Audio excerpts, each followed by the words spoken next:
আমি যখন মাইগ্রেশন করার পরে ডাটাবেসটাকে আপডেট করতেছি সি শার্প থেকে, তখন এই যে আমি ডাটাবেসটা আপডেট করতেছি এখন। তো আপডেট করার কমান্ড দিলে আমার এখানে যেই এখানে লেখা আসতেছে বা এরর দেখাচ্ছে কি, a connection was successfully established but the server established, মানে আমি প্রবলেমটা আবার দেখানোর জন্য কমান্ডটা আবার রান করলাম।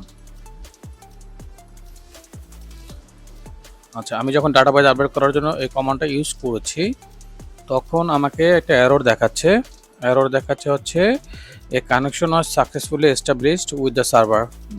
মানে এখানে SSL provider error 0, the certificate chain was issued by a authority that is not trusted.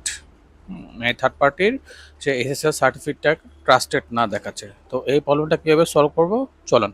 এটা প্রবলেমটা আসতেছে হচ্ছে গিয়ে আমার যে আমি অ্যাপ সেটিংসে আমার যেই কানেকশন স্ট্রিংটা আমি এখানে ডিফাইন করেছি, সেখানে একটা লাইন আমি মিস করে গেছি। তো এটা যদি আমি দিয়ে দেই, আমরা দিব হচ্ছে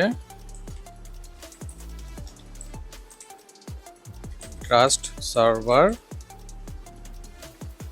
সার্ভার সার্টিফিকেট ট্রু। যদি আমি এই লাইনটা এখানে অ্যাড করে দেই, মানে আমার যে সার্টিফিকেটটা আছে এটাকে আমি ট্রু করে দিলে, সেভ করে আমি যদি আবার সেই কমান্ডটা চালাই ডাটাবেজ আপডেটের, তখন আমার এররটা আর আসবে না। আমি দেখাচ্ছি আবার, আমার ডাটাবেসটাকে জাস্ট আপডেট করতেছি।